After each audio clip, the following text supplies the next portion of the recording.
hydrofracking. I introduced the legislation to ban hydrofracking in New York State. I personally do not think that there are any strong regulations that we could possibly implement to protect the water supply and the environment. This hearing, this forum today, is to elicit testimony from everybody because of the fact we seem to have some indication that the governor and the Department of Environmental Conservation are moving ahead all of a sudden rather quickly, and the possibility of permits being issued could come rather quickly. The governor said early on that he would make his decision on whether or not to do hydrofracking based upon the science. And we have a number of people here that will testify to the fact that we haven't heard from the science. And if anything, the scientific expertise and testimony that has been out in the public forum indicates that hydrofracking is not a safe practice to allow in New York State. So I'm looking forward to hearing from all of you. There are obviously other aspects to the testimony today, including the fact that apparently State DEC released some of the proposed regulations to the oil and natural gas industry prior to releasing to the public, which a number of us feel is highly unethical. We also found out last week that Nationwide Insurance Company considers hydrofracking too much of a risk to underwrite. So there are a lot of things that are now coming together that we need to talk about here today, and hopefully convince the governor and the Republican-controlled state Senate that hydrofracking is not a good thing for New York State, that we must protect New Yorkers from this very dangerous environmental issue. I've said publicly, and I'll end with this comment, that hydrofracking is the most serious environmental issue that this state has faced in 100 years, and the ramifications, if we allow it, could be with us for 1,000 years. Why don't I start on my left? Senator Addabbo, would you like to say a few words? Thank you, Senator Ravella, and I want to thank you and your staff for doing this forum, and I want to thank all those who are here with us today. Thank you for your time and for your input on what is, in my belief, the single most current environmental issue this state is facing, and possibly, and most likely, in its future history for this state as the most important environmental issue that we will be dealing with. The negative aspects of fracking are irreversible. And so for our people, for our businesses throughout this state, these ramifications, they will live with forever. So it's important that we deal with these issues as we go forward in a very cautious manner. As our Senator Ravella has mentioned, the governor looking forward to possibly issue permits. We need to be very careful as we go forward, and certainly it cannot be done without input from our people. So again, I appreciate your time and your input and your testimony today. Thank you.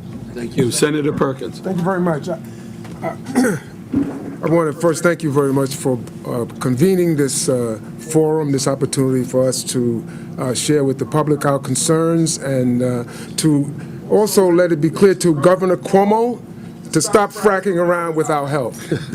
I'm New York State Senator Bill Perkins, and I'm opposed to hydrofracking because it puts our children's future at risk.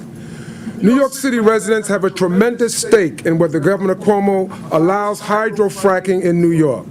This dangerous method of natural gas drilling threatens our water, air, food, and health. Along with a growing number of elected officials, local leaders, and community organizations have come to the conclusion that fracking is not safe and should be banned statewide.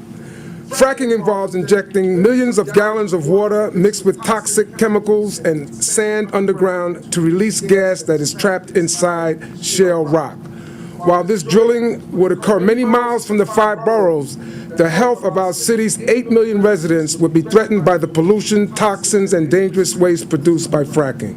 In New York City, we enjoy some of the greatest tap water in the world, and it's something that we are proud of as New Yorkers. Our water comes from watersheds upstate that are so pure and well protected that it does not have to be filtered.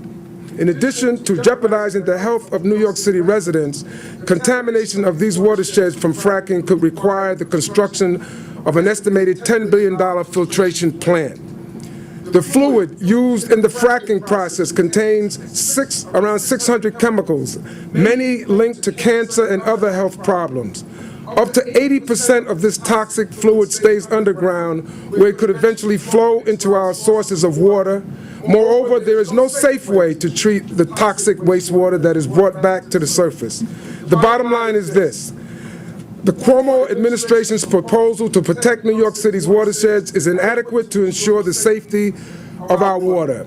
And from an environmental justice point of view, fracking also threatens New York City's air quality. In the 30th Senatorial District, which I represent, we have some of the highest incidences of respiratory disease and asthma rates that are already tragically high. Fracking requires thousands of heavy-duty truck trips to bring water, equipment, and chemicals to drilling sites. And the fracking process itself can release particulates and other pollution that forms smog, which has been linked to asthma, heart disease, and other health problems. A largely populated county in Wyoming, overrun by fracking, now has the worst air quality than even in Los Angeles. Another way New Yorkers' health is threatened by fracking is by radon, an odorless and invisible killer.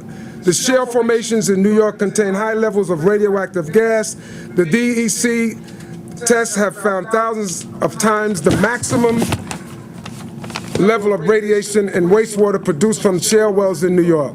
The high levels of radon present in New York's shale gas deposits, which travel with the extracted natural gas and pipelines to our homes in New York City. If you use a gas stove or heat with natural gas, terrifying amounts of radon could silently and invisibly spew out of your burners and end up in your lungs. If all this isn't enough, fracking also endangers the safety of our food. Upstate New York, where the fracking would occur, is a major source of apples, dairy, vegetables, and a vast range of other agricultural products that we eat. The water and air pollution from fracking threatens the health of our land and food, a reason why a growing number of chefs, farmers, and other food producers have joined the fight against this dangerous practice. Furthermore, in the states of Ohio and Pennsylvania, where hydrofracking has been permitted, a rising incidences of earthquakes and other unusual seismic activity points to yet another potential danger of this controversial mining process. There is evidence linking fracking to earthquakes, and the methane leaked by fracking is a major contributor to climate change. On top of that, the industry's job creation claims are wildly overblown. Any jobs created by hydrofracking would only be temporary and not worth the long-term implications of contaminating our air, water, and food. The evidence is in, and the science is clear. Fracking is inherently dangerous, cannot be done safely, and is beyond our ability to regulate. I am proud to stand with my Senate colleagues and a growing movement of New Yorkers who are calling for a ban on fracking in New York. We urge Governor Cuomo to join us in standing up to oil and gas industry and ban fracking in New York. Stop fracking around with our health.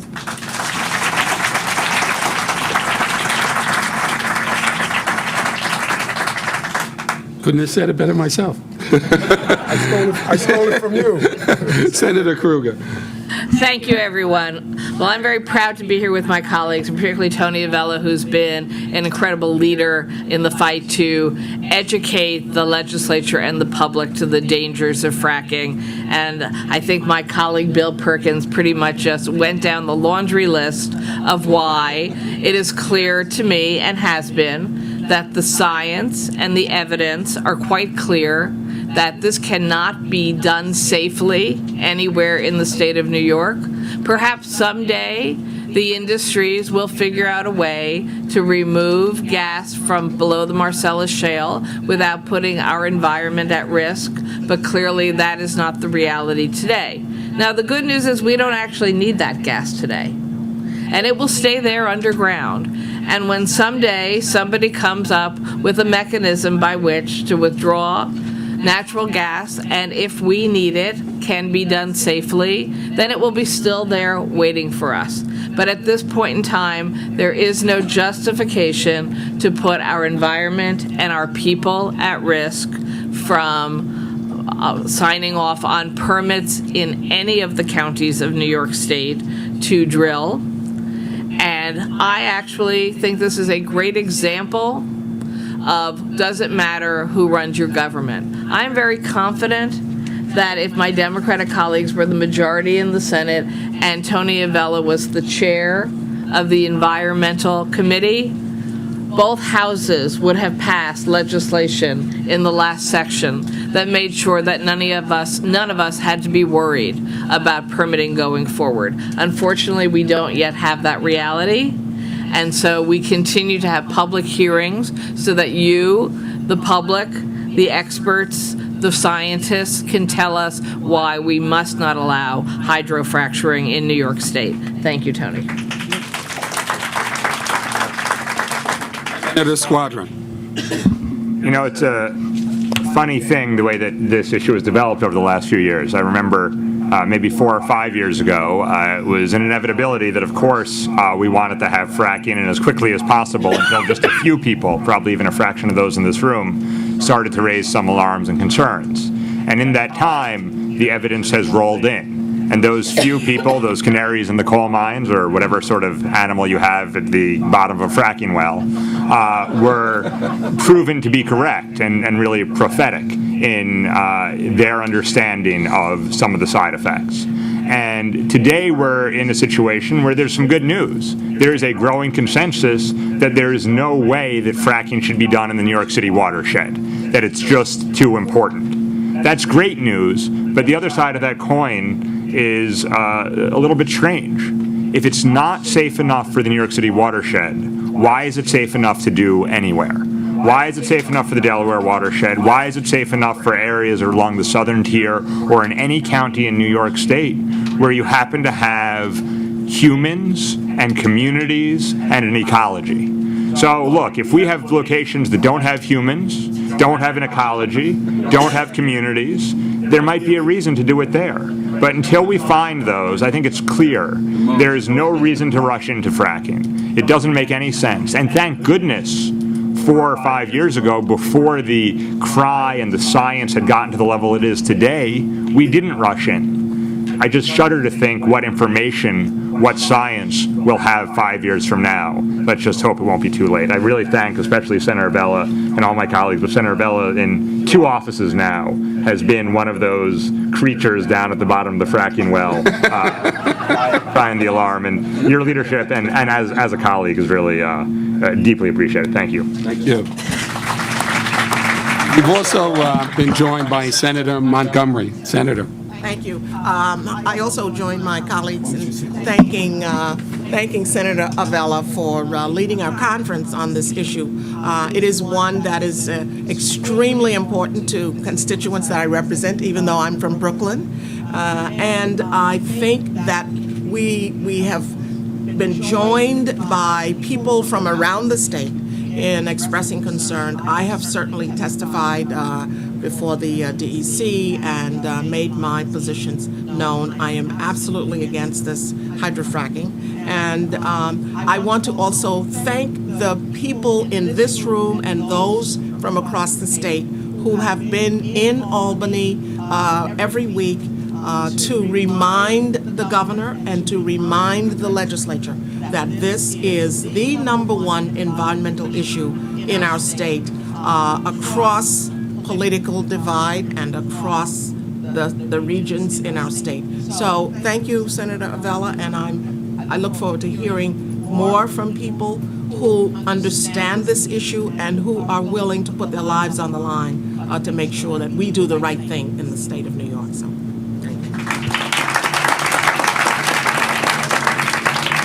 Thank you, Senator Montgomery. Some of my colleagues have touched upon this, and I wanted to reemphasize. I believe this is the single biggest grassroots effort on one single issue that I have ever seen in New York State politics and government. And it's the fact that hydrofracking hasn't occurred yet is due to everybody in this room and those well beyond that. I mean, people all over this state are rising up. I happened to do a farm tour the past 2 days in Shenango County, and it was interesting to see the no fracking signs in front of people's homes all over Shenango County. We're going to win this battle at the end of the day, and it's going to be because of you, all of you. So with that, the first speaker is Thomas Cloutier from the Environmental Working Group.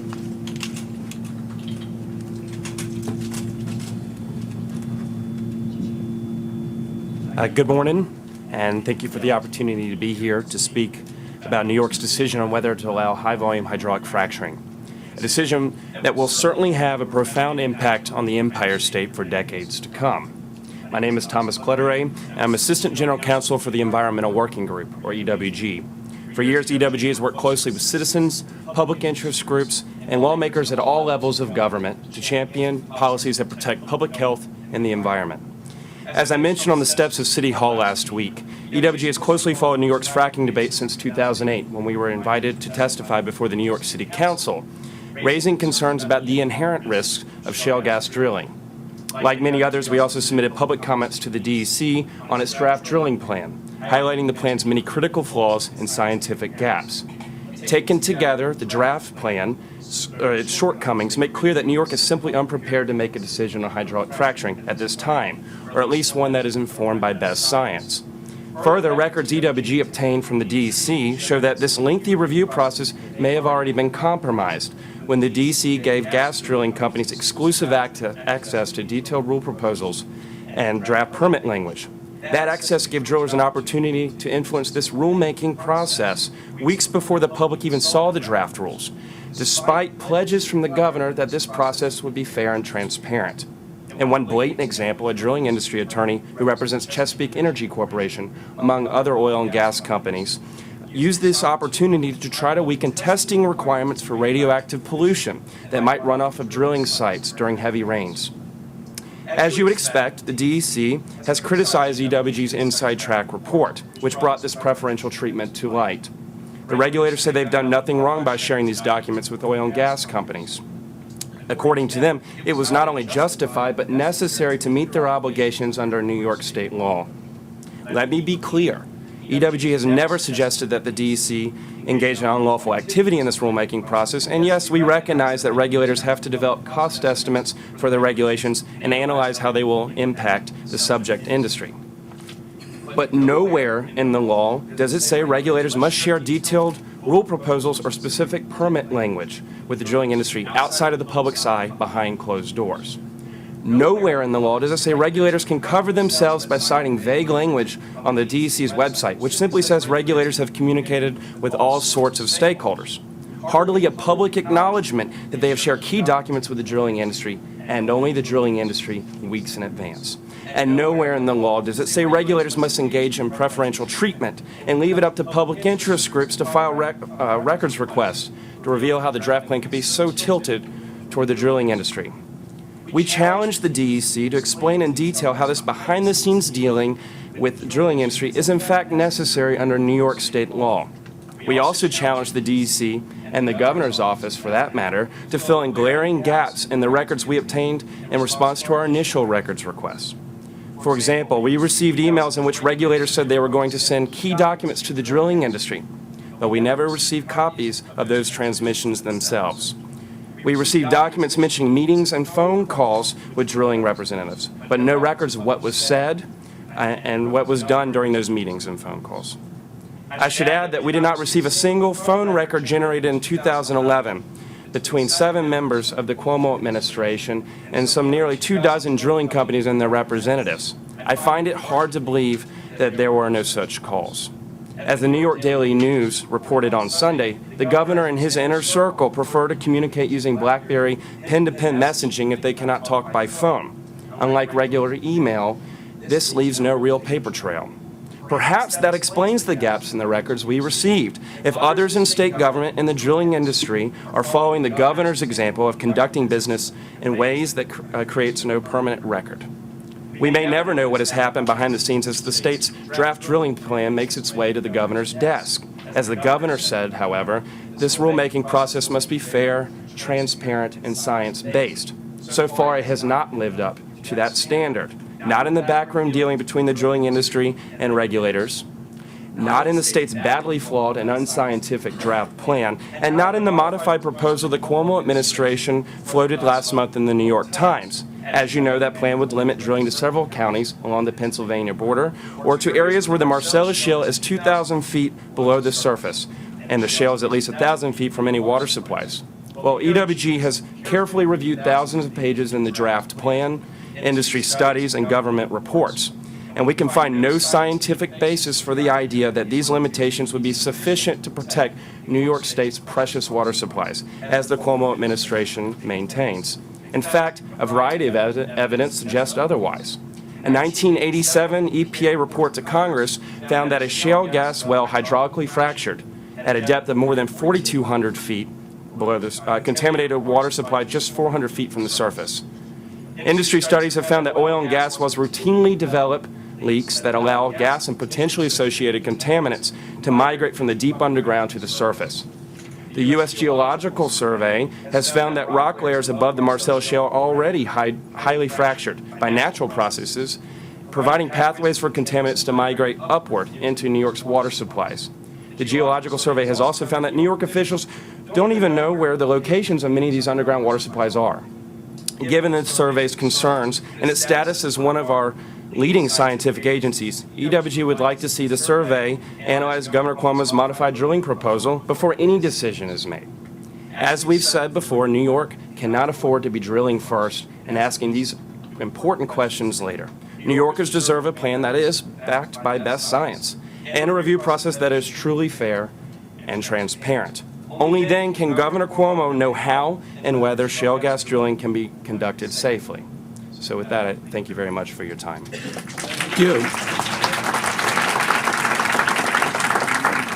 I'm sure my colleagues are going to have some questions. My first one is with respect to the fact that the proposed regulations were given to the oil and natural gas companies. Now, the state D.C. is apparently saying that they are mandated to do it. You mentioned that in your testimony. Have they said to you what section of the law required them to do that? Have they actually given you a section of the law? They responded to the Albany Times-Union, which initially ran with our report, with a general sweeping statement about basically that they have to take this information to develop cost estimates, but they didn't cite specific provisions of the law, the State Administrative Procedure Act. And certainly, I'm not a New York attorney, but looking at that law, just because they have to develop cost estimates doesn't mean they have to proceed with this kind of discretion to allow this kind of backroom dealing as far as we are concerned. Agree with me, but wouldn't you say this is a huge conflict of interest for the state to give proposed regulations to an industry that they're going to later regulate? Absolutely. The very idea that for months we were under the impression that everybody got to see these draft rules at the same time and to submit comments through this process.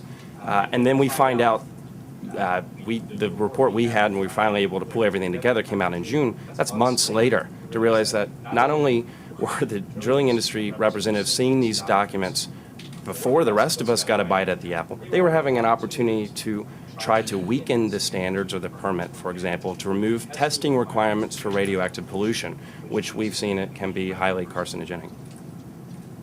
Questions from my colleagues? Who wants to go first? Senator Kruger?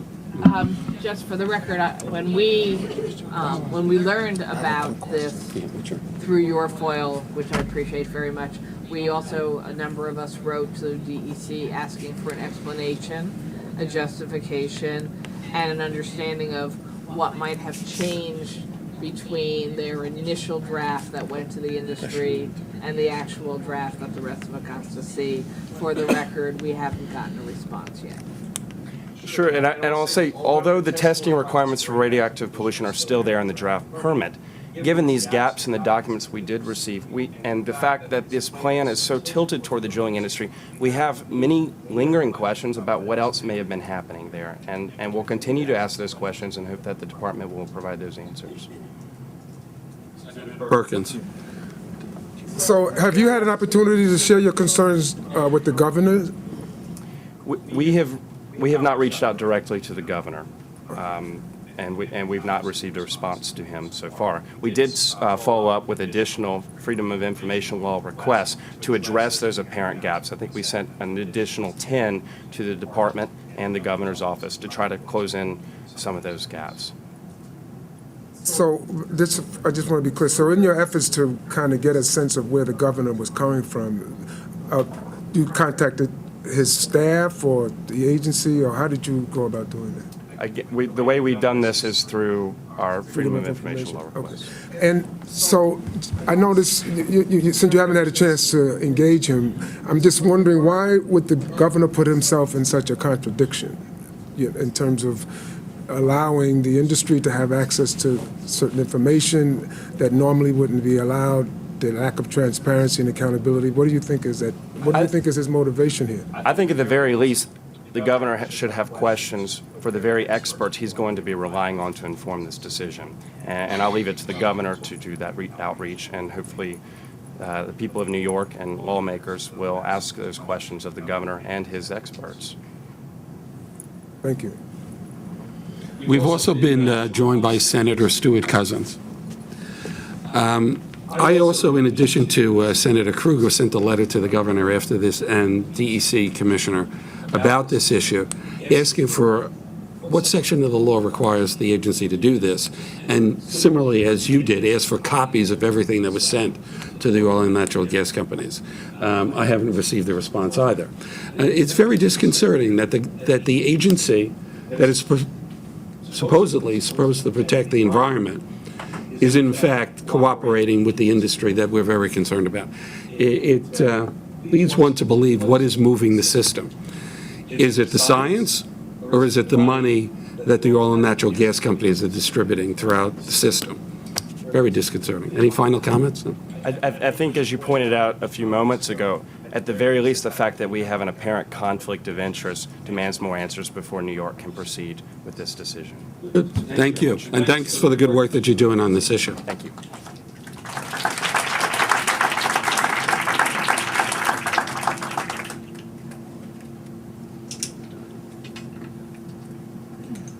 The next panel is Chip Northrup and Ronald Bishop. Chip. Must be the tall one.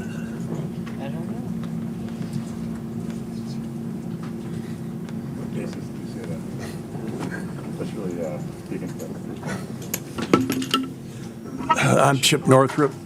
This must be Ron Bishop. Dr. Ron Bishop. I was an oil and gas investor, mainly in the offshore. Do you mind if I go first? In the oil and gas business for about 30 years, mainly owning offshore and onshore oil rigs. We, my lovely wife Nancy and I, summer up in Cooperstown, and I became involved in these issues when we moved up here. Let me answer sort of the question that you posed. And there's actually a pretty simple answer. The reason why the DEC is so conflicted, and by the way, I submitted a paper on this. In most states, in most oil and gas producing states, the environmental regulatory task is separate from the minerals management task. Out of the shale states, quote unquote, there's only 4 states that combine that function into one agency. Most states obviously do not. And so what that does is that gives the environmental task, or the environmental regulatory task, a fair shot at being independent and autonomous to the minerals management function. It doesn't always play out that way, but it gives them an opportunity. So the problem that you're faced with here, and these FOIL documents indicate it, is that basically you're dealing with a minerals management agency. I mean, it's called the DEC. It has nominally an environmentalist as its titular head, but you really, in this regard, at least for this activity, shale gas development, you're dealing with a minerals management group. When we go as environmentalists to see the DEC, we're ushered in to see Jack Dahl, who's in charge of well permitting. And he just gives us a blank look because water, that's not his bailiwick. Same thing with Allison Crocker, the attorney that was in the colloquies with Tom West. They're basically in the well permitting business. God bless them. There's agencies to do that in other states, but they're not. That activity or the environmental activity is not co-opted, coerced, subordinated to the minerals management function because it's a separate agency. So, that's the problem, if you will. It's a structural problem. I'm not sure how it came about, but it would have to be fixed because the problem is you would never be able to disassociate the influence of the well permitting function, Jack Dahl, Allison Crocker, that gang, from the environmental regulatory, as long as they're under the same head. One of them is going to predominate, and guess which one it's going to be. Just to go over a couple of things. To back that up, as a for instance, and this goes back based on these foiled emails. This goes back at least to 2005. Well, let's take 2008. West had a meeting with Jack Dahl. He had 7 people from Chesapeake with him. March 26, 2008. He goes in there, and they were going to do the spacing unit size, the size of the gas well spacing unit, as a draft. And they're also going to address the setback of a gas well from the property boundary. Well, so Chesapeake marches in there with 7 attorneys, to see Jack and to Allison, and they put down this 640 acres, a square mile, one section, as a spacing unit size, and they say, well, the setback of the gas well from the property line would be 330 feet. Well, guess what? Existing New York regs that might have had an environmentalist involved with it, or a hydrologist, or a geologist, scientist, there was up to 1,500 feet was a setback at the time. And of course, when West and his compadres marched out of there, the DEC changed that, and now they proposed that in the S-guys, magically, 1,500 feet went to 330 feet. There was no environmental review. And mind you, I'm not being cynical. I'm just telling you that there was no environmentalists there. There was no hydrologist, nobody to review it, to even say no. It was okay with Dahl. He issues well permits. God bless him. That's just one instance. This obviously the compulsory integration law was written by West, who then teed up people to force them into wells. That was in 2005. Probably one of the worst laws, compulsory integration laws, in the United States. But more importantly, the way it's applied in New York is just flat wrong. They will force a guy, a man and his wife, into a well in their household on a 40-acre spacing. There's compulsory integration laws in other states, Texas.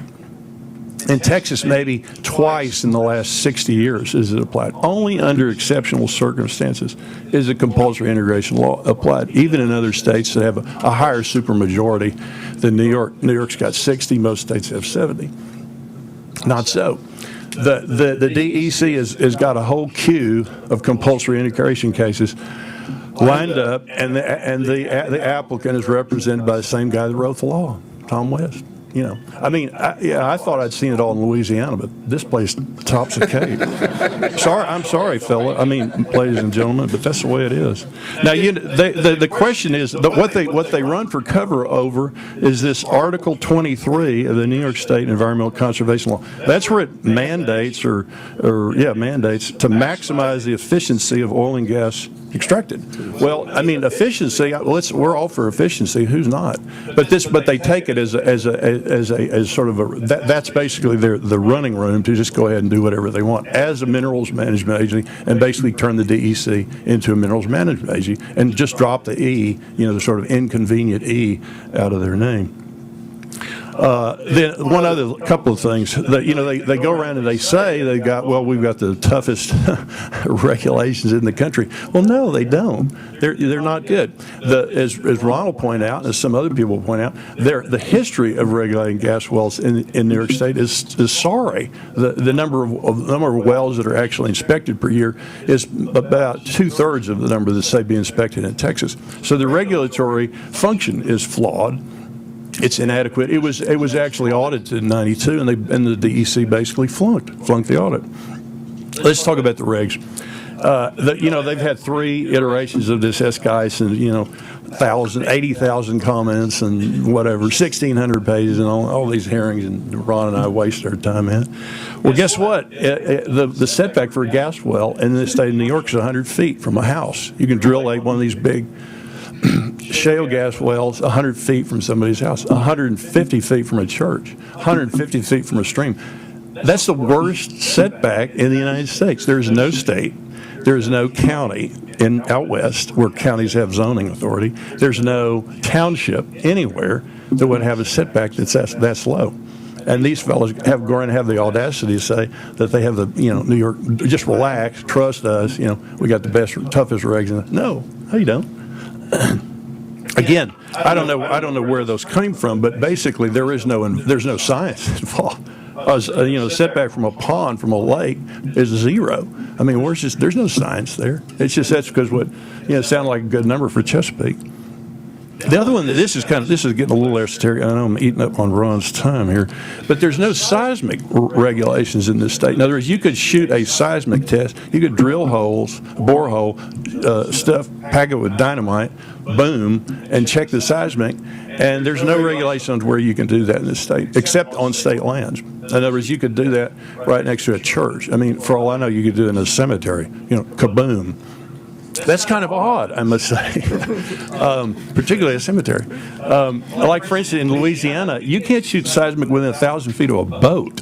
And then, you all scratch your head. They must be very fond of their boats. Well, because they shoot seismic in bayous. That's be a dandy way to hold a boat. Not in New York, and you just let it roll. And you're going to hear more about this, but the DEC basically went out of their way to ignore the hard science on this.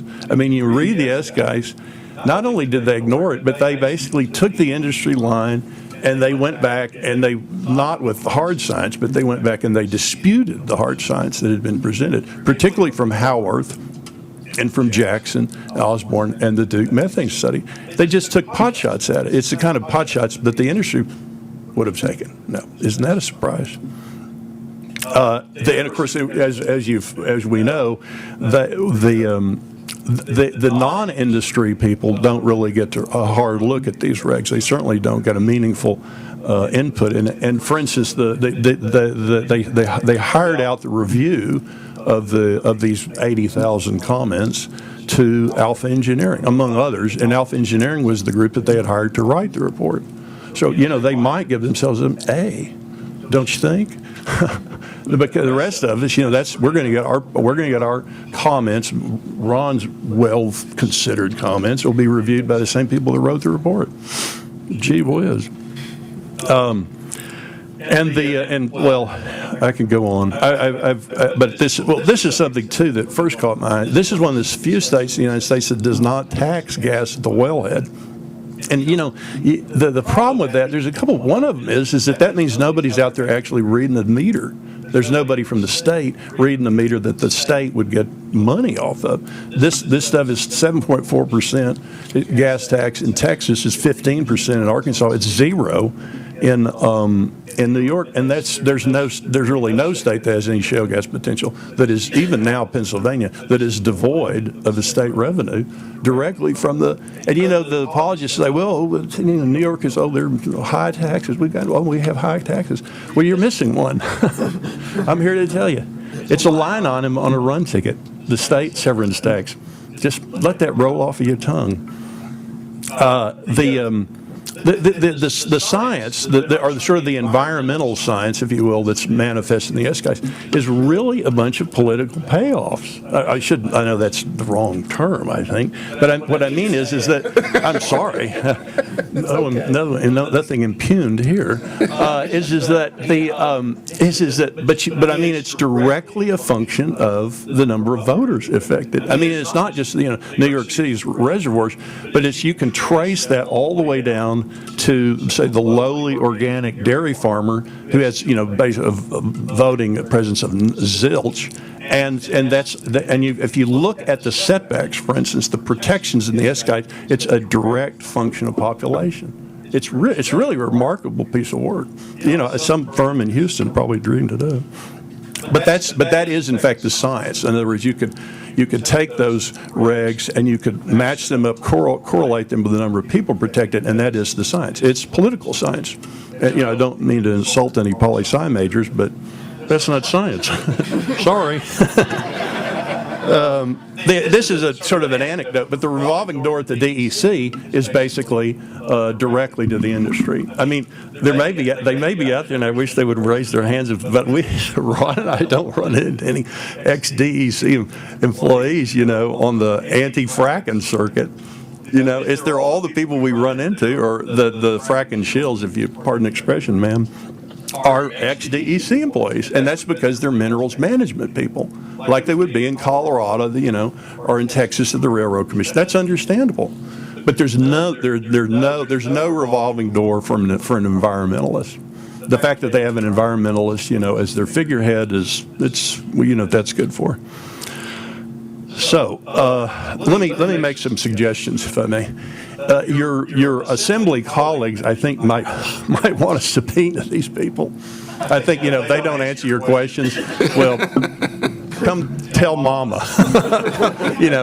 Bring it on. I think they need to be subpoenaed. I think what you'd find is you'll confirm what these FOIL documents is that you basically have colloquies as if they were legal colleagues in the same firm between a minerals management agency, which in fact would have this dialogue with the industry that it regulates. It's not out of the question, but that it is exclusive in that regard. It's exclusively a colloquy between the industry and the permitting function of that agency, to the exclusion of any environmental review. I think obviously you need to, enter the 21st century and have a separate natural resource, call it the Bureau of Mines or some darn thing. But I mean, that's the normal thing to do, is you separate it out. You put it under the revenue or permitting, whatever. Put it back where it was, I suppose. You have to have an autonomous environmental agency that doesn't have any business in the permitting or even the technical regulations of the drilling and fracking itself. Got to have a severance tax. I mean, that's just silly. You got to respect home rule. It's the law in every other state, even in Texas. You got to get rid of this compulsory integration law. It's just tease people up to get pushed into well. It really rubs me the wrong way. And that's what I got to say for myself. Thank you.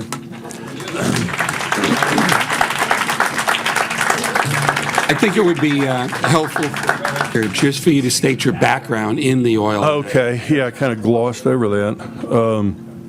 I was a planning manager at Atlantic Richfield at ARCO in the late 70s. I had a company, I was a co-owner of a company that we sold to Atlantic Richfield. Subsequently, in 1986, I started investing in oil and gas drilling rigs, mainly offshore rigs. And I was invested in those, a series of rigs up until 2006.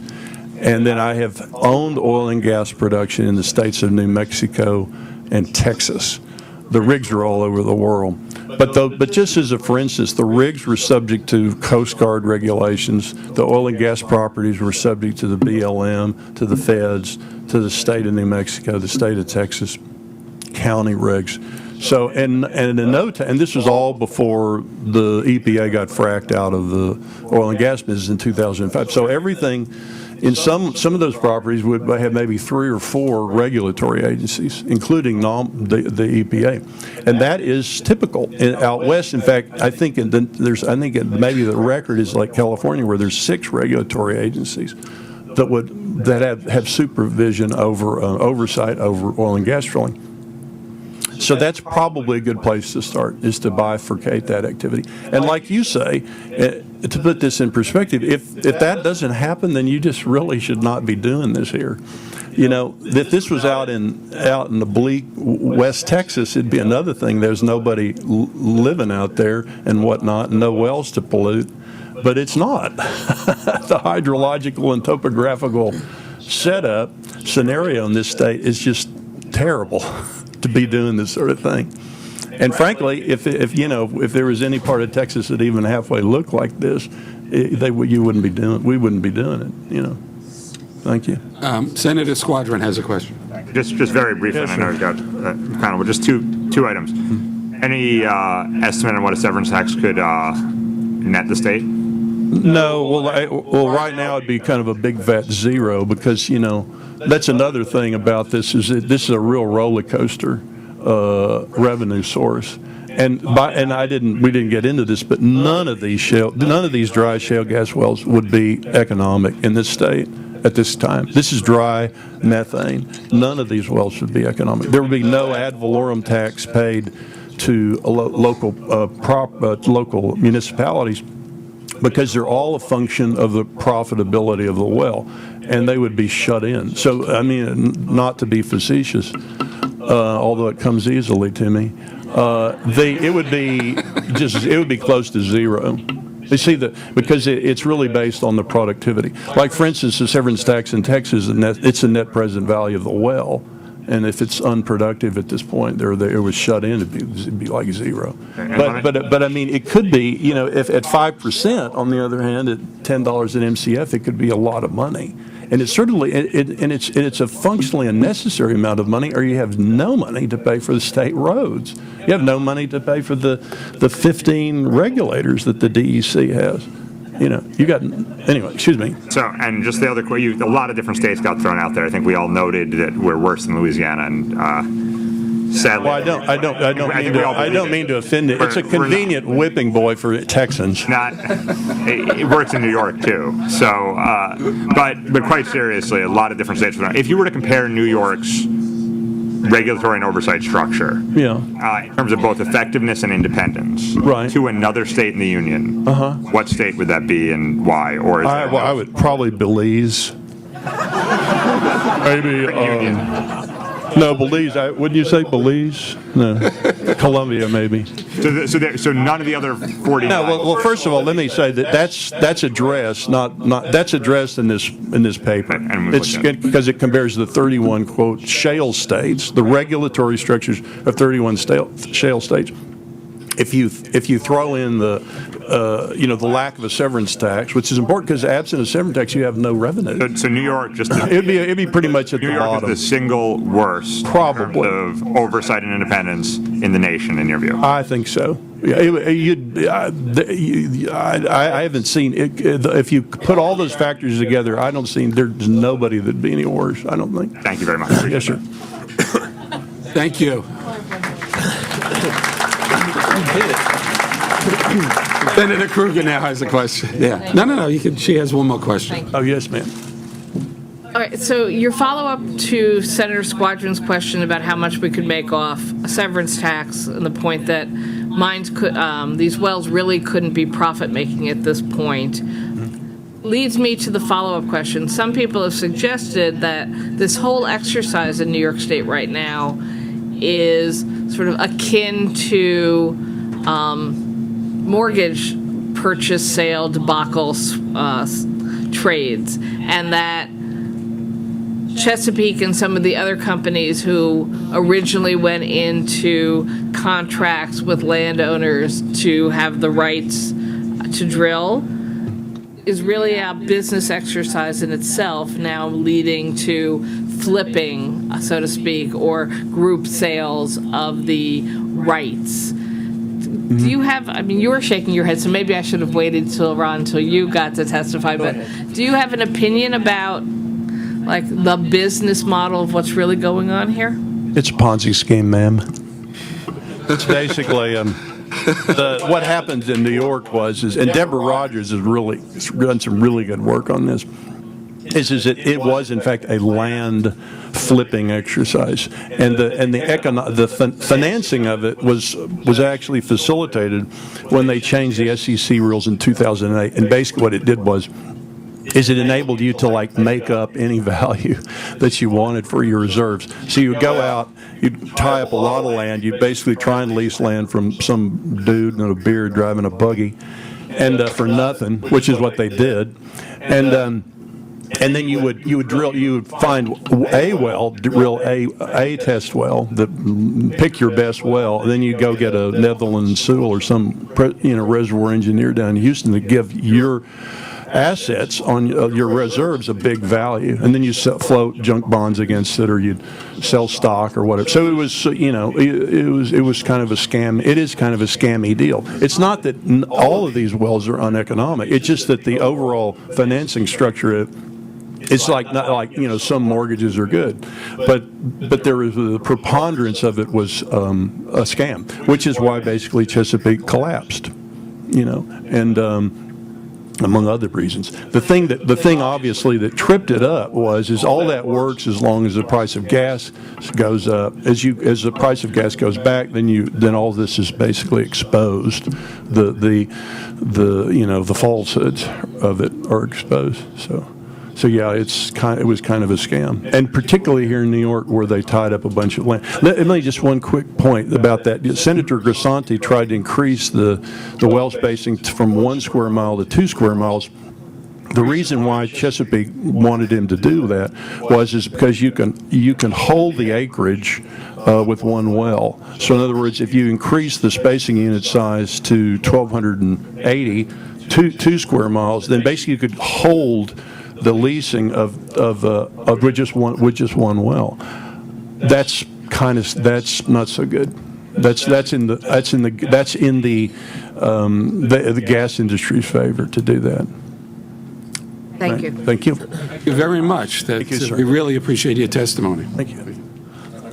Okay, hi, I'm Ron Bishop. I'm probably not going to be as flamboyant as Chip. Rascal. Speak closer into the mic. Sure. Now, a little about me. I was born in Ohio, actually born in the city of Youngstown. You might have heard of that. Although there's no reason other than earthquakes lately that anyone should have heard of it. I got my bachelor's degree in chemistry from Youngstown State University. And then I moved from Ohio to West Virginia to get a job. Not everybody can say that.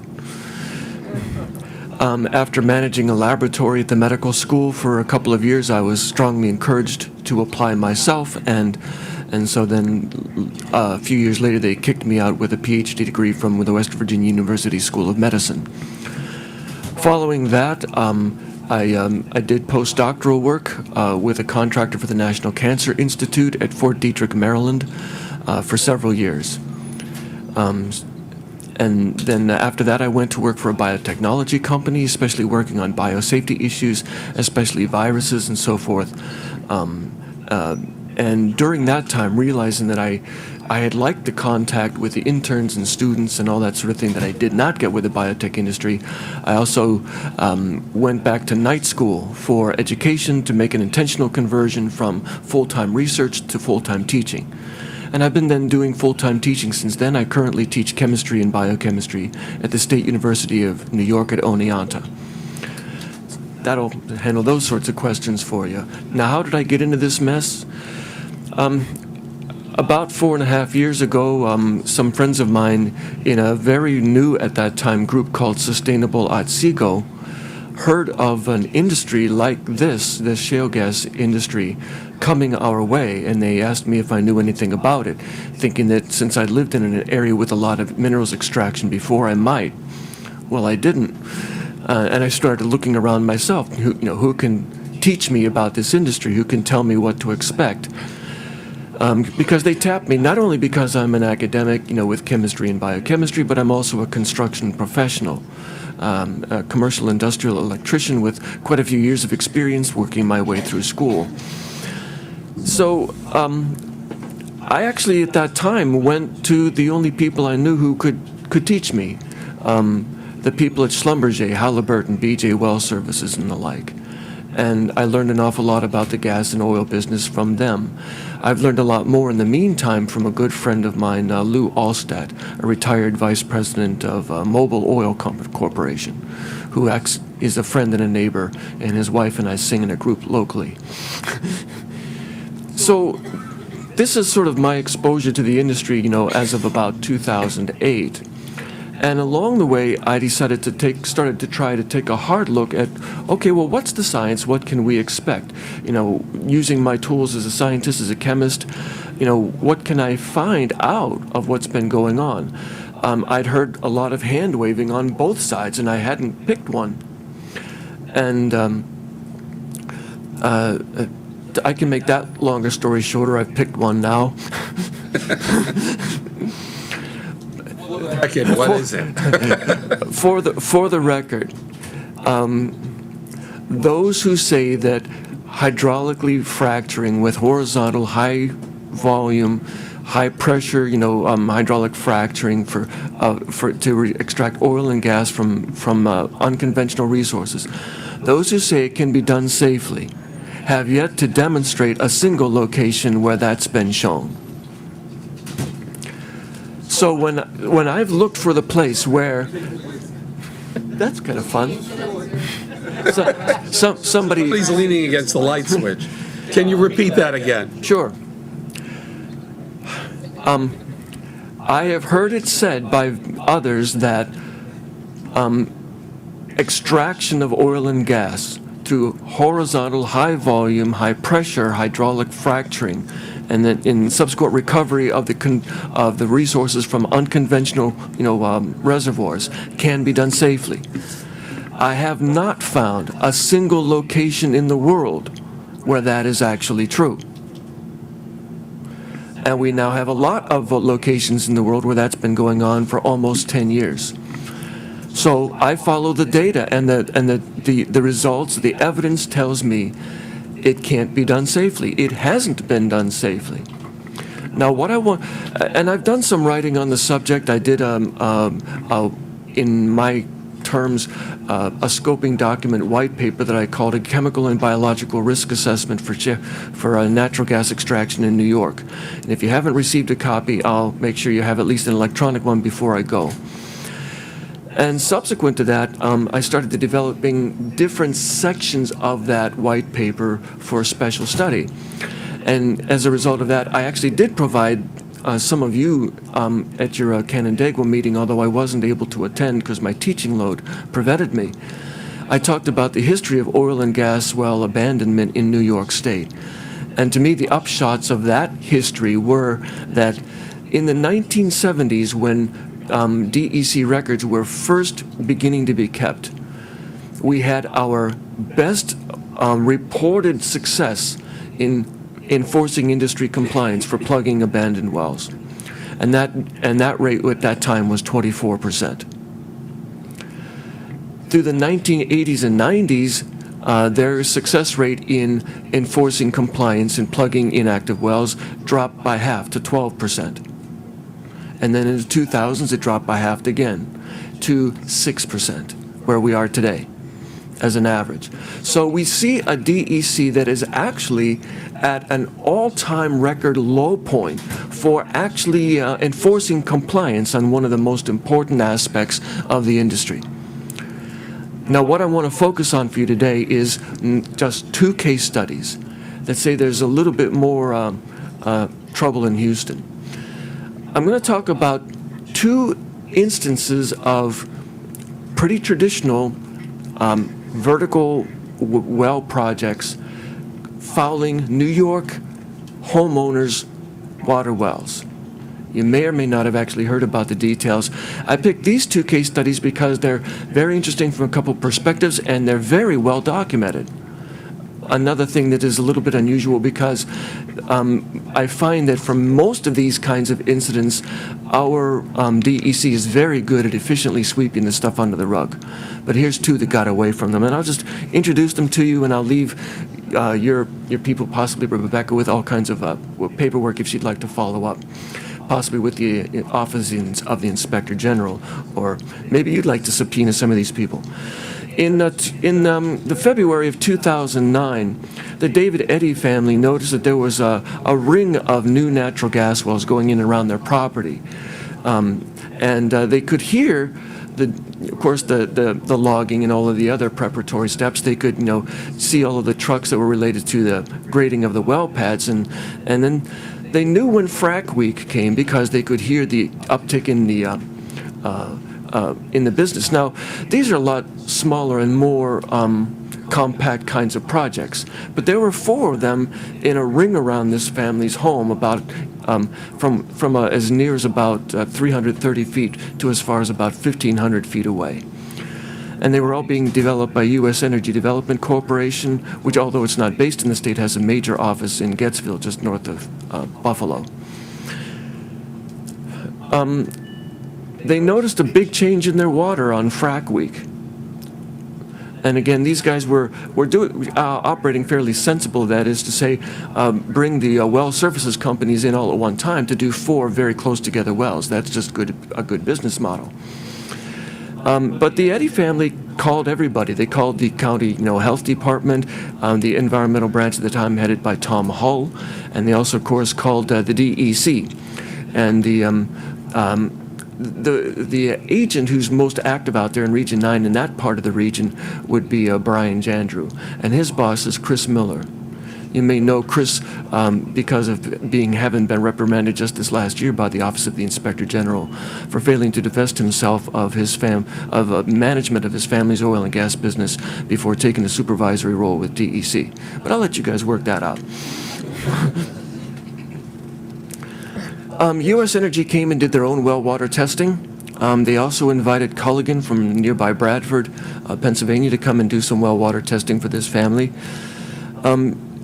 The company, U.S. Energy's well water test showed nothing wrong. And the Culligan Company's water test showed something was wrong.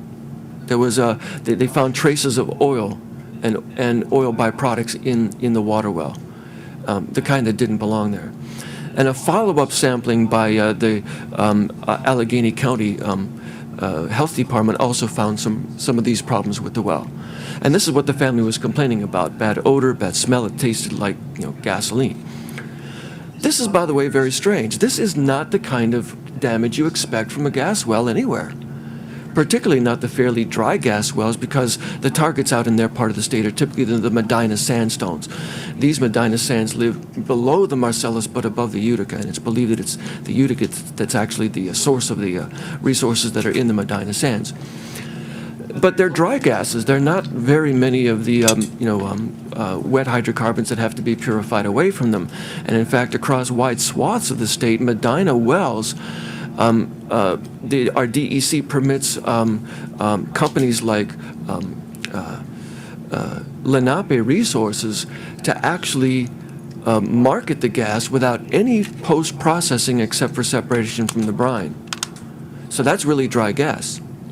So how did the Eddy family get oil into their water well? Where would that have come from? This is a big mystery.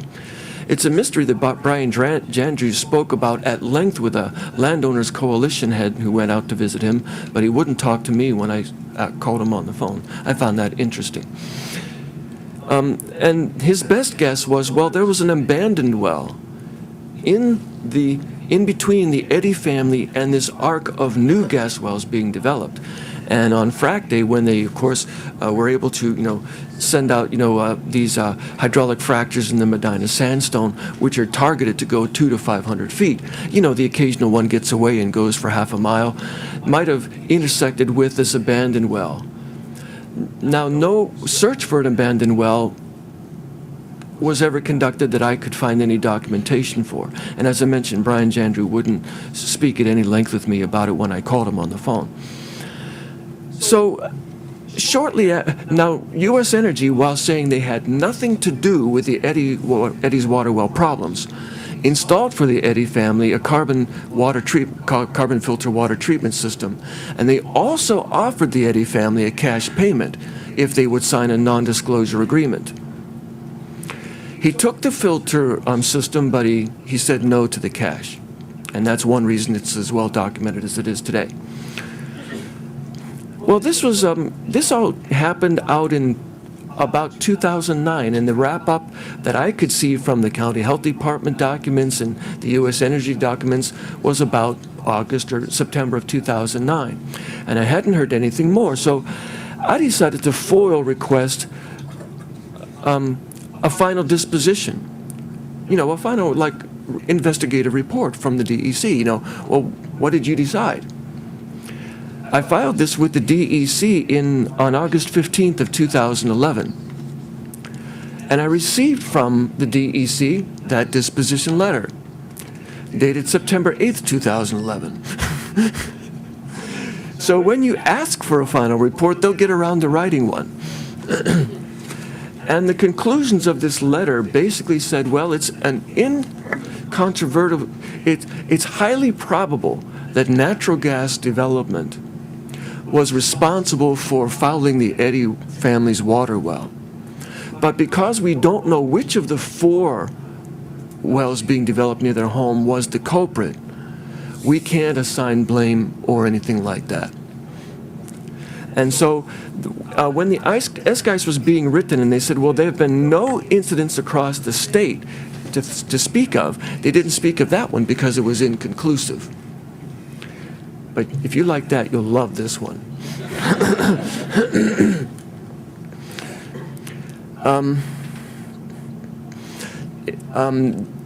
The family of David Ferrugia lives in Cayentone Township, Chautauqua County. That's just south of Jamestown.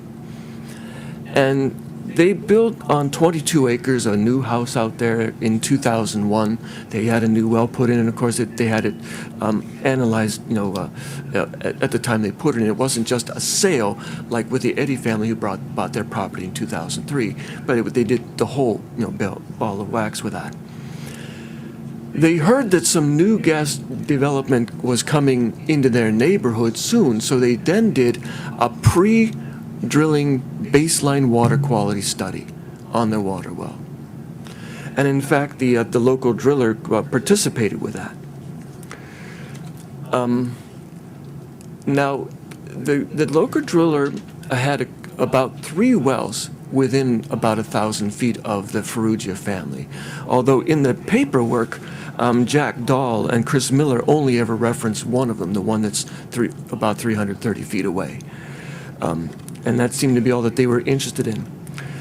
But a couple of years after the initial development of this, series of gas wells, well, a couple of years after the one development of the one gas well that our investigators they will talk about, actually just a couple of months after the development of the others, the Ferrugias noticed some very big problems, that had come about with their water well.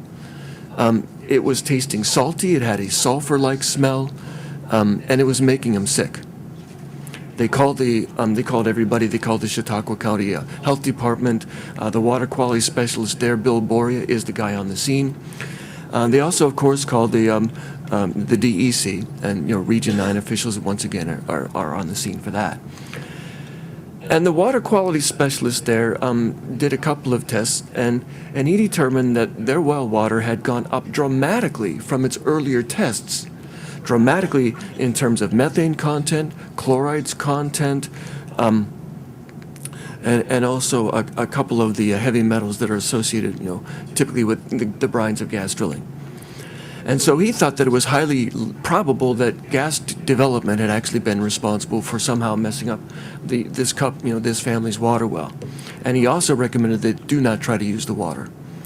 He reported his results by means of this memorandum of understanding between the county health department there and Region 9 of our DEC's Bureau of Oil and Gas Regulation, that the first initial investigations are often done by the county health department. And they looked at his relatively exhaustive paper, which I have for you here, 15 pages, and I won't read it to you, and they disagreed. They thought his they mentioned some anomalies of the hydrogeology there. They mentioned something they just didn't feel convinced. We don't know why. They said the timing seems to be off. And after all, the first thing that the Ferrugias seemed to be complaining about was a bacterial problem. Although I have to say, when they tested for coliform bacteria, it wasn't coliform bacteria, it was some other kind. Then the USGS out in that area, which had been copied on the correspondence between the DEC and the county health department, weighed in and said, I don't think either of you has quite enough information to call it a slam dunk with gas well development or to say that it wasn't related to gas well development. And there was then a follow-up by Bill Boria, who answered a lot of the points made by both the USGS people and also by the DEC, Chris Miller and Jack Dahl. Among other things I should mention to you about is that Bill Boria has been their water quality specialist there for 27 years. He's not new to the area or the science.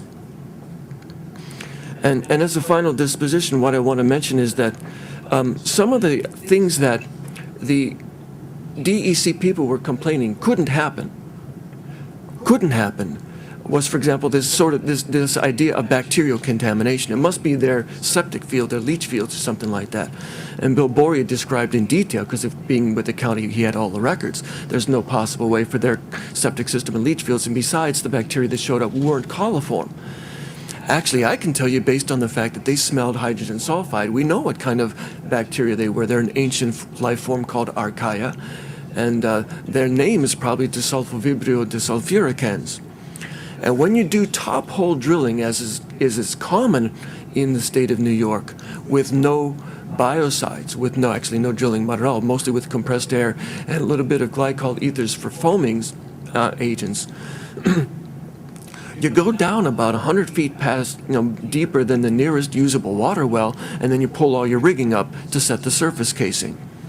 And that's when the bacterial contamination happens.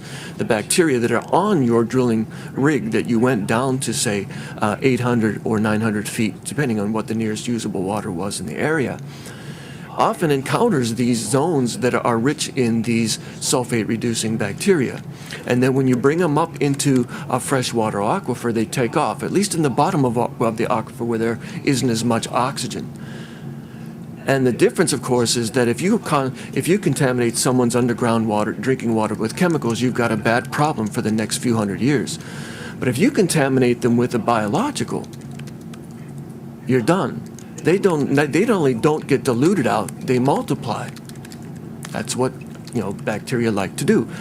And so the color of the Ferrugia family's water, the dark gray that was showing up in their toilet, and the odor from the water, the sulfate, reducing bacteria's production of hydrogen sulfide, is a pretty good indicator that we know what kind of archaea was in there. And there's only one way to get that in there.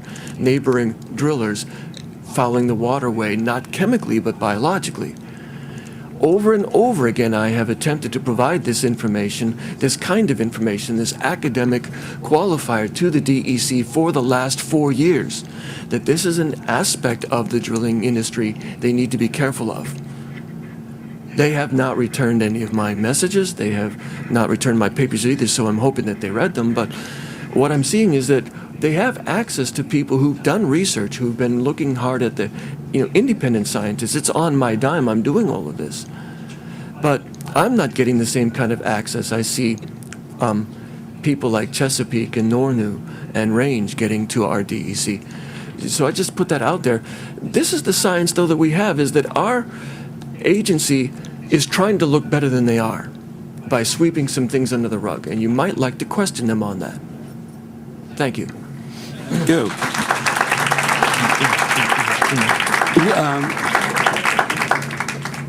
Do we have copies of those? Can you provide us with copies? I'll give you. I didn't have time to make a lot of copies. I have this copy. If you can email and I have them, a thumb too. drive that I can provide you with lots of wonderful stuff. Right. So I'll be happy to leave those here for you.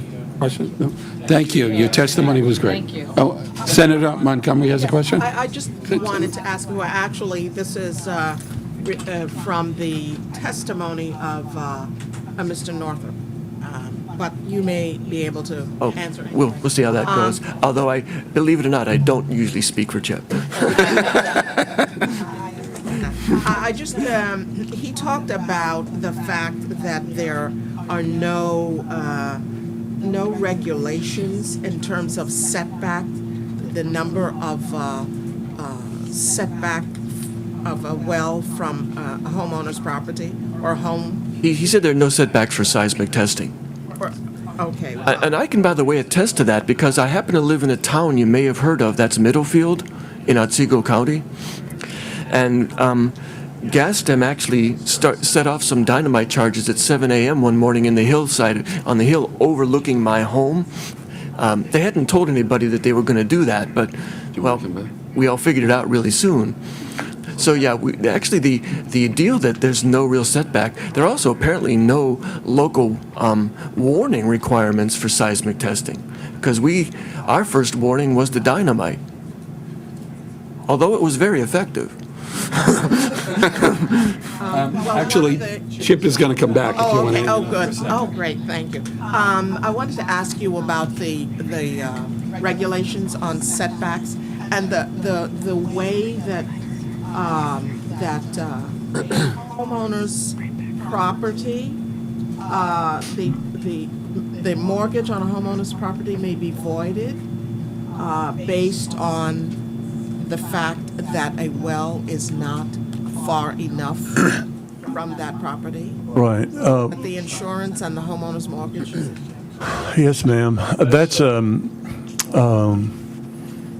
Beth Ratto is an attorney, and she's going to testify about that specifically in a minute. I'm not an attorney, nor do I play one on YouTube, but it's pretty simple. The problem is that the setback in this state is from a gas well a drilling rig from a house is less than what the FHA or the Fannie Mae Freddie Mac guidelines would be. So and that's just that's about as simple as it can get. But the problem is that you could drill a well under the DEC regs that would just toast your mortgage, because you'd be in violation of the loan covenants of the mortgage. It would also, as I think Senator Avila said earlier, it would also void your warranty.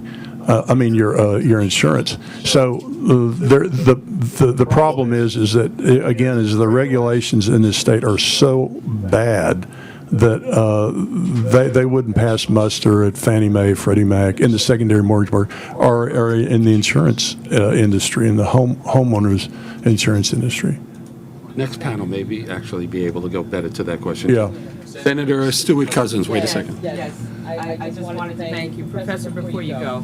I was really, and thank you, Senator Avila, for pulling us together so that once again, we can hear the concerns, the fears, and once again, not have anyone who could tell us any different. So based on what you were saying, I've written your quote, you were saying that I have not found a single location in the world that is actually true when it comes to the safety of this process. Is that what you said, right? That's what I said in the whole world. Well, yeah, my writing has been focused on New York, but my initial look at the business of the shale oil and gas business had me looking at work sites in Croatia, Sweden, Norway, Poland, UK, as well as in the U.S., Canada, Nigeria, and so on. And there are problems everywhere, and they're profound. Some of the problems, some of the states have managed by means of a combination of regulations and enforcement to encounter different problems than others.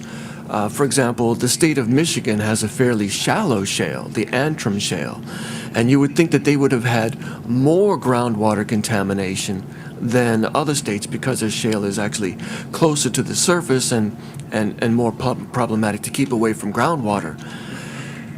As a matter of fact, more of the problems in Michigan because they realized that they had a real issue with their shallow resource.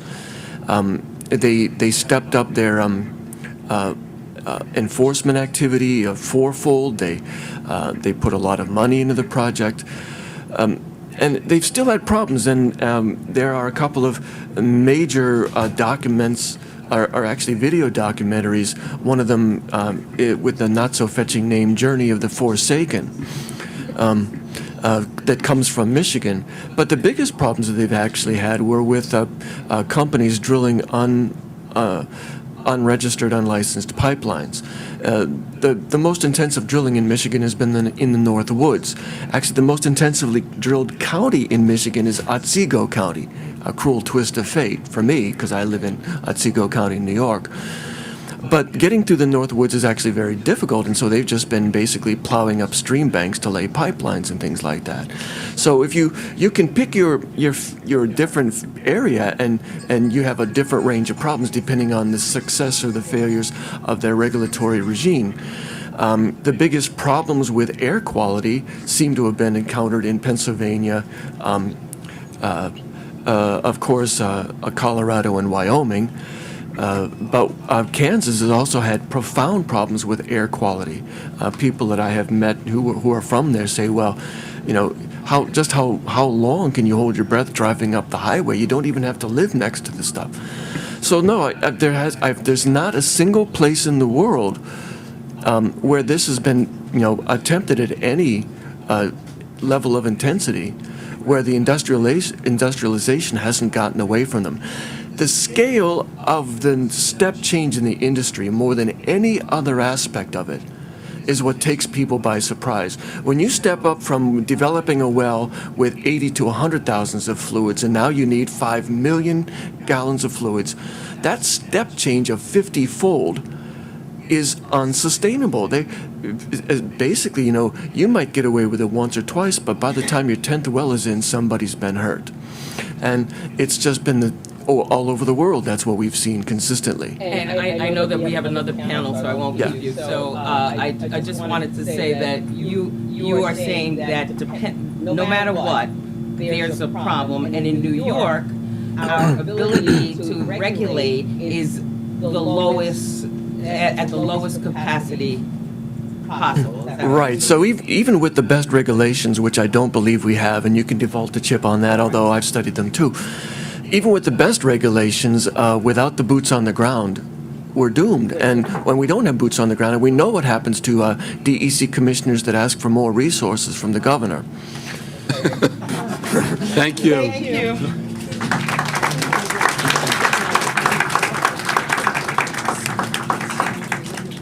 I know we're sort of taking a little bit more time with these first couple of panels, but I think, as you'll agree, their testimony has been very important. The next panel is Elizabeth Radow and Jeanette Barth.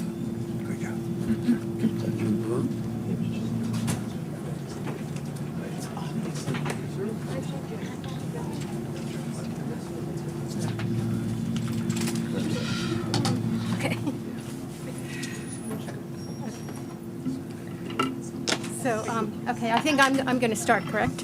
Okay.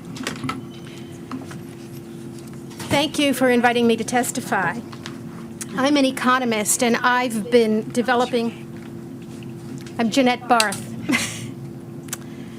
I am an economist, and I've been developing economic models and conducting economic analyses for over 35 years. For over 3 years, I've been dedicating much of my time to investigating the potential economic impact of shale gas development in New York. I have no financial interest related to shale gas development, other than as a New York State taxpayer, landowner, and citizen. It's very clear that biased and inaccurate information is being spread by the gas industry, and the press and our own DEC are repeating the false claims. Our decision makers in both Albany and Washington may be relying on this misinformation. Independent researchers not funded by the gas industry reach vastly different conclusions from the industry-funded studies. The studies funded by the gas industry exaggerate benefits and ignore significant costs. They often use exaggerated reserve and production estimates, thereby overstating projections of jobs, income, and tax revenue. They ignore costs to communities, such as the costs associated with increased truck traffic, costs associated with increased demands on fire departments, police, hospitals, and social services. They ignore the fact that extractive industries are known for creating short-term booms followed by long-term busts. Industries that are not compatible with an industrial landscape or with potential water, air, and land contamination are likely to decline in the region. In New York State, examples of such industries that are vital to the region include agriculture, organic farming, tourism, outdoor recreation, winemaking, and hunting and fishing. And crowding out of many businesses is likely as well, leaving economically devastated communities down the road. Just look to Appalachia as an example of this. An ignored opportunity cost to upstate communities is the loss of future development as vast networks of pipelines are built, ruling out future building and economic development over or adjacent to the pipelines after the gas industry and its short-term jobs leave the area in a few years. We have recently learned that at least one major insurance company is unwilling to insure against the unique risks associated with fracking. If one cannot get a residential mortgage due to industrial activity on the property, or if one cannot get homeowners insurance, or if drinking water becomes contaminated, home values and consequently property tax revenue may plummet. The limited and incomplete economic assessment done for the DEC SGEIS suffers the same fatal flaws of the industry-funded studies. Benefits are exaggerated and significant costs are ignored. And by the way, Eugene Leff with the DEC told me that the public will not be given a chance to comment on future revisions to the economic assessment. One of the studies not funded by the industry concludes, and I quote, "Counties that have focused on energy development are underperforming economically compared to peer counties that have little or no energy development." And a peer-reviewed article concludes, "The areas of the United States having the highest levels of long-term poverty tend to be found in the very places that were once the site of thriving extractive industries." And another one concludes that there is clear evidence that resource-dependent counties in the United States exhibit more anemic economic growth. I looked at data on unemployment rates, income levels, and poverty rates in counties in New York State where we have had conventional gas drilling for a long time. I also looked at similar data for counties in Texas, where shale gas drilling has been going on for about a decade. These data support the peer-reviewed conclusions that residents in gas-intensive counties have overall not fared better than residents in other counties. Industry and government have touted shale gas as a means of lessening dependence on foreign energy sources and achieving a cheap and plentiful source for domestic energy consumption. Now it appears that the gas industry is seeking to export U.S. shale gas. Thus, we are putting in jeopardy the environment, public health, and economy of New York State in order to provide profits to the gas industry for supplying the economic development of China. That's not a trade I'd like to make. The oil and gas industry spends huge amounts of money on lobbying, political contributions, public relations, advertising, and even economic impact studies in order to spread falsehoods and hide the truth. Here is the truth. Extractive industries create boom and bust cycles, and communities in upstate New York are likely to be worse off economically in the long run if we allow shale gas development. The oil and gas industry is a highly capital-intensive industry, meaning that vastly more money is spent on equipment than on training and employing workers, who typically follow the rigs from state to state. Thus, encouraging oil and gas development is not an effective strategy for creating jobs in New York. With the industry curtailing production at the same time that energy users are being encouraged to convert to natural gas, and if our shale gas is sold in the global market, supply will be reduced at the same time that demand increases. Under those circumstances, the domestic price of natural gas is unlikely to remain low in the long run. The only parties likely to benefit in the long run from shale gas development in the Marcellus Shale are the gas companies and a very few lucky and large landowners, while serious long-term costs will be borne by the public and local communities. Before making any decisions regarding shale gas drilling in New York, we must insist on comprehensive, unbiased, peer-reviewed assessments of economic impacts for the state and our communities, both short-term and long-term. I urge our leaders to do what is right for the people of New York. Thank you again.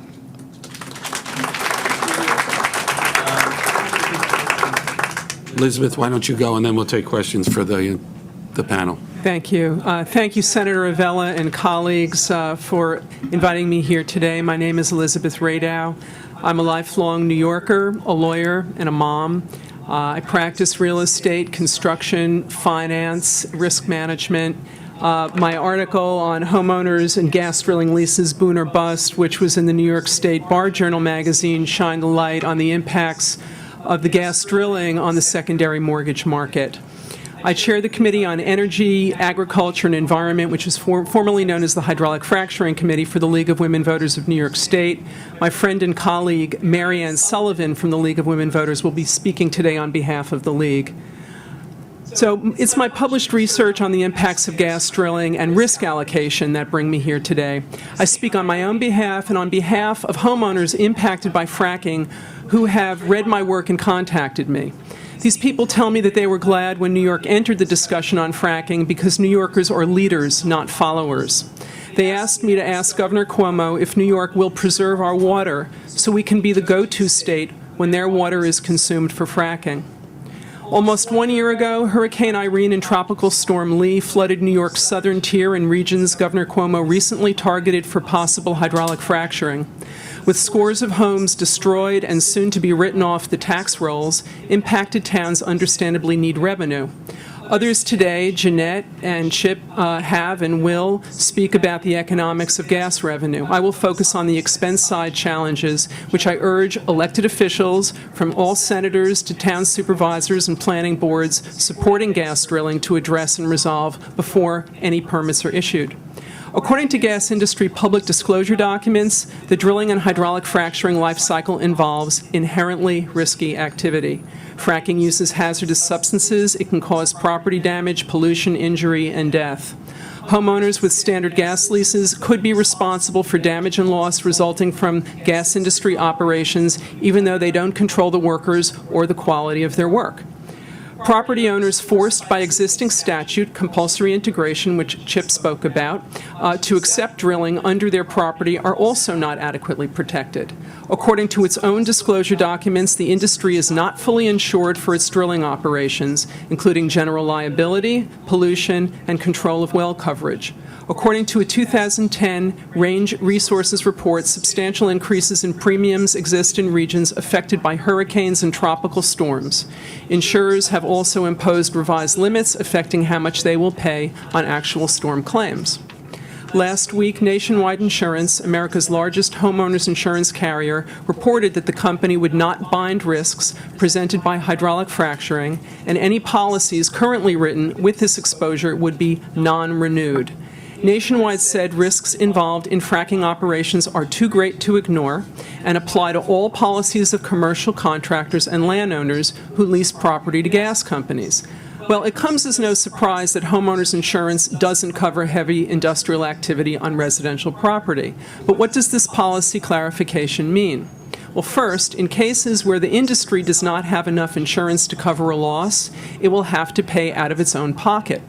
For homeowners, the clarification may be problematic. Here's why. If other homeowners insurance underwriters adopt Nationwide's policy not to renew homeowners insurance on properties with drilling and fracking, then southern tier families with drilling operations can find themselves with homes they can't insure, can't mortgage, and can't sell. The tax base will likely suffer as well. In 1978, torrential rains triggered the slow leaching of 20,000 tons of life-altering toxic chemicals buried in corroded drums at Love Canal, transforming this Niagara, New York region into what was characterized as the worst ecological disaster of its kind. It resulted in cancer, record numbers of miscarriages, and deformed newborns. Hundreds of families were evacuated, leaving a ghost town behind. The chemicals which caused cancer, birth defects, and threatened lives of people living near Love Canal are also used in hydraulic fracturing. New York has an estimated 75,000 abandoned, deteriorating oil and gas wells and deteriorating water wells also, which can act as pathways for contamination. Many have not been located, as we heard before, adding to the risk of uncontained, toxic flowback and produced water surfacing in unintended ways in future drilling and fracking operations. Well blowouts from abandoned wells have been identified by gas industry underwriters as an underinsured, difficult to control, growing hazard associated with hydraulic fracturing. With the realities of climate change, heavy rainstorms are likely to revisit southern tier communities. The known impacts from Love Canal can guide New York's actions away from reasonably predictable outcomes involving fracking. As mentioned, gas drilling risks are not fully insured by the industry. DEC can hold the industry responsible for full costs associated with his actions as a condition to the issuance of any drilling permit or do nothing, which will, in effect, leave property owners and potentially all taxpayers vulnerable to foot the bill.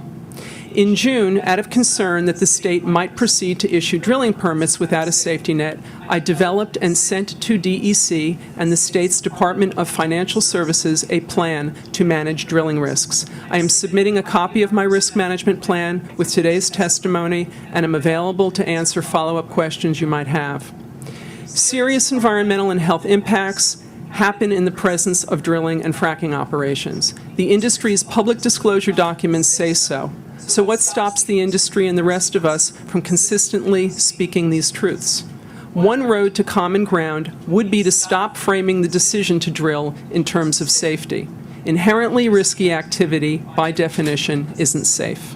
Benzene can cause cancer, toluene can cause birth defects, silica sand can cause respiratory distress, even death. Enforced regulations with teeth might reduce the numbers, but won't alter these immutable truths or these immutable facts.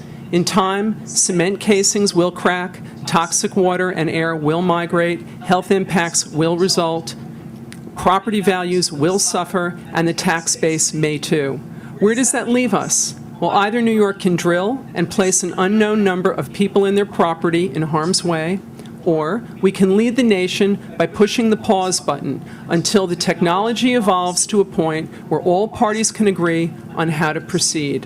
What's really at stake at this moment are a finite number of gas leases whose terms are about to expire, although political realities may prove otherwise. New York State stands at a crossroads. Governor Cuomo, please, let's make history and not repeat it. Thank you.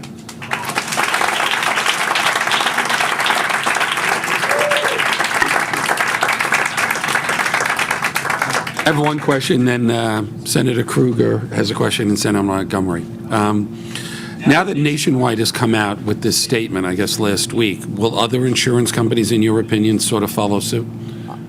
I think we're going to have to wait and see. In my review of the report so far, the comments have been, well, what's the big deal? Homeowners insurance never covers these risks. And I think that they're missing the nuance here. This is potentially, whether or not we drill in New York State, in my opinion, a very, very serious problem, and so much so that I've been in touch with the FHFA now for almost a year when I first identified that this was going to be a problem. We've got a $6.7 trillion secondary mortgage market. It is not possible to have a mortgage without homeowners insurance. It's possible to sign a gas lease and not tell your lender, and if everything goes okay, they'll never know about it. But mortgage, insurance rather, is renewed every year. And if your insurance isn't renewed, your lender will find out about it.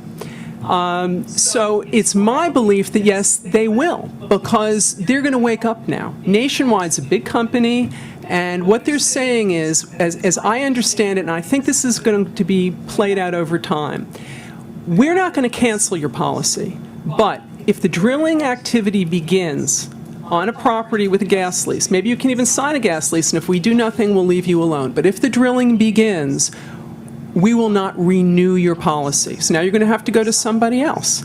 In my risk management plan, one of the line items that I've included is the obligation on the part of the industry to fund homeowners insurance. Now, whether or not that's doable, I don't know. But I'm considering these as construction sites, if you will, because they are. They're much more hazardous, but why don't we think about them that way? Everyone in the spacing unit should be named as an additional named insured on a policy for general liability and whatever, and the pollution and whatever else might happen, so that they don't have to go after the companies and sue them, but they should be protected as would anybody who's having construction on their property. And we'll see where that goes.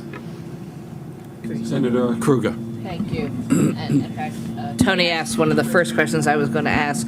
I want to thank both of you for testifying. I've worked with you both and read your materials and heard you testify. But Elizabeth, because of the new realizations of insurance or lack thereof, just to double check, even if your neighbors get a well and drill because of the state law where that means things can happen to you, that can also be a basis for an insurance company to say, no, we know it's not your property, but it's still not something we're going to insure. Is that correct? This is not in the statement. Again, this was a very succinct statement. As I understand it, this was something that was on this was leaked to the press.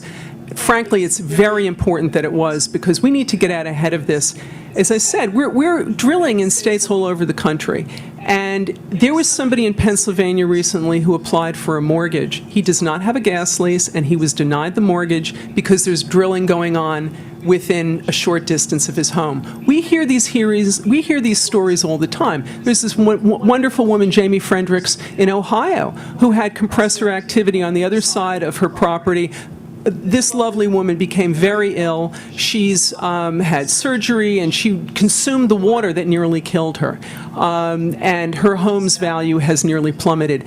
Insurance companies are not in the business of giving out money if they don't need to. And so I think that once they start to understand the risks involved and parse them out, I think we're going to see the people, whether or not they have gas leases, whether or not they're forced in, if they live in proximity, we're going to have to watch this unfold and figure out, is this a runaway train? I don't have a grasp on it. I'm trying to stay ahead of it, but I think that we really do need to look at the ripple effects, because I think they could be significant. Because New York State doesn't even keep a master list of where the contracts have been let for allowing the leases, if I'm an insurance company and I want to establish this policy, how do I know where all these leases and potential drilling is going to take place? Well, this is actually one of the things that I put in comments. We would like to see all of the leases recorded. And I think in many cases, the memoranda of leases are recorded. It's in the best interest of the industry to put the world on notice, but I think they don't want to put the world on notice of all of the terms of those leases necessarily. I would like to see a registry that has not only the leases, but the mortgages. And this is something that I've actually proposed to FHFA, and I'd like to be working on. I think we need to be thinking about this. Again, whether or not we do this in New York, I want to make a point. Many people sitting in this room have our retirement funds invested into the secondary mortgage market. So whether or not we drill in New York, we care that the secondary mortgage market thrives, and we have to make certain that these homes on which we're drilling do not have the property value compromised, because that will compromise the value of our retirement investment. And may I ask another question? Thank you. And Jeanette, so you've worked on the economics of all this, and I don't know whether you were here earlier when I asked the question about if all of this is just a land flipping Ponzi scheme story.